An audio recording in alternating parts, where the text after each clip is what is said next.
Zelensky's conspicuous silence on China's closeness to Russia is very intriguing. Hello and welcome to TFI Global, the foreign affairs and geopolitical analysis arm of the TFI Media Group. I'm your host Vedika. Let's begin. Few commentators anticipated that China's peace plan for Ukraine, which officials had been following all week, would include any specific solutions to the problem. They were right in their assumptions. On the first anniversary of the Russian invasion, China's foreign ministry issued a statement calling for the sovereignty of all countries to be respected, but it did not specify what this meant for Ukraine. The plan's 12 components each rehashed Chinese talking points regarding the conflict without presenting a resolution. Released by the foreign ministry, the plan urges an end to Western sanctions against Russia, the establishment of humanitarian corridors for the evacuation of civilians, and steps to ensure the export of grain after disruptions caused global food prices to spike last year. The proposal mainly elaborates on long-held Chinese positions, including those all countries' sovereignty, independence, and territorial integrity be effectively guaranteed. It said nuclear power plants must be kept safe, and the threat or use of nuclear weapons should be opposed. The Chinese peace offer is the result of a frenzy of diplomatic discussions that began on February 17th at the Munich Security Conference. There, Wang Yi, China's top diplomat, presented a bullish front to Western officials, denying claims made by Antony Blinken, the US Secretary of State, that China was on the verge of sending weapons to Russia. Josep Borrell, the EU's foreign policy chief, said such a move would be a red line for the bloc. Wang insisted China wanted peace, although EU and NATO officials reacted extremely skeptically to a 12-step plan from China to end the war in Ukraine and called it out for its pro-Russia bias. Zelensky himself stressed he was willing to keep the door open for a Chinese-led dialogue. I think the fact that China started talking about Ukraine is not bad. But the question is, what follows the words? Zelensky said at a press conference in Kiev, "I think some of the Chinese proposals respect international law, and I think we can work on it with China. Why not? Our goal is to gather many around us to isolate one, Russia." Given that Zelensky is ready to criticize nations like Hungary and Germany for growing too close to the Russians, this was somewhat odd.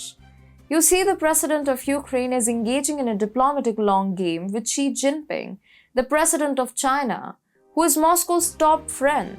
Despite the Chinese no-limits cooperation with Russia, there are good reasons to avoid upsetting them. Instead of pushing Beijing away and running the possibility of Xi Jinping sanctioning significant weaponry transfers to Russia's armed forces, Zelensky prefers to keep it on board as an investor, trade partner, and possible middleman. China's substantial financial resources will probably contribute to Ukraine's reconstruction after the devastation of war in the coming years. To be clear, Beijing and Kiev are hardly strangers. Before the war, China was Ukraine's leading trade partner, as well as being a massive market for Black Sea barley and corn. It also invested heavily in Ukrainian infrastructure such as ports and telecommunication. At pains to avoid ructions with such a crucial partner, Kiev even abstained during a UN vote last year to condemn China's persecution of its Uyghur Muslim minority. Chinese exports to Ukraine are dominated by electronic goods such as mobile phones, computers, and other machinery and equipment.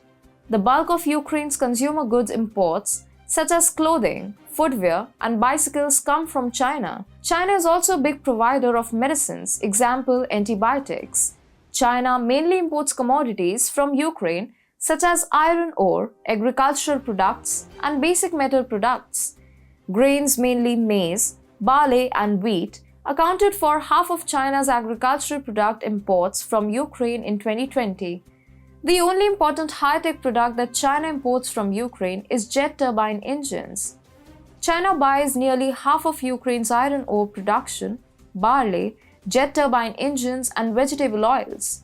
According to a recent report, China has retained its status of Ukraine's top foreign trade partner in January-February 2023, with combined bilateral trade of US $2.3 billion, or averaging just over US $1 billion a month. China is a key trade partner for Ukraine, providing 14.4% of its imports and a destination for 15.3% of its exports.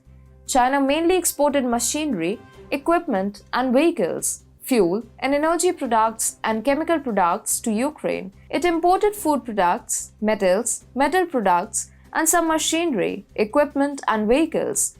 Not only this, Ukraine even joined China's Belt and Road Initiative in 2014, and a BRI Trade and Investment Center opened in Kiev in 2018.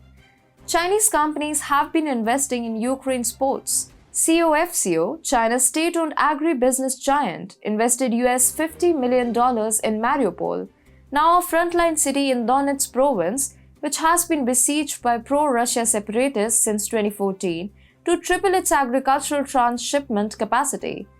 Chinese companies also have been involved in projects to dredge the Ukrainian ports of Yuzhny, north of Odessa, and Chernomorsk, south of Odessa.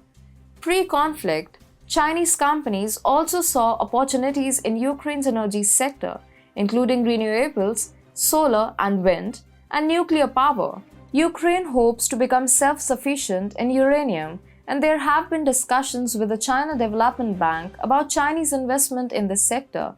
China imports nearly all of the uranium it uses. In June 2021, Ukraine and China signed an intergovernmental agreement to promote joint cooperation in infrastructure development, while the country is estimated to have borrowed as much as $1 billion. That is 12% of the country's total budget deficit in 2020 from China to finance road construction projects. The Beijing-based China Harbor Engineering Company also won the tender for a dredging project at Ukraine's Black Sea port of Chernomorsk. The CHEC beat 4 companies from Ukraine and Europe with a bid price of about $15.6 million, the Ukrainian Seaports Authority said in a statement on Facebook.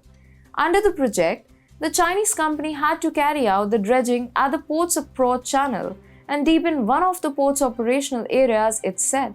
Money can buy anything, including the unwavering devotion of a country that has been devastated by your strongest ally.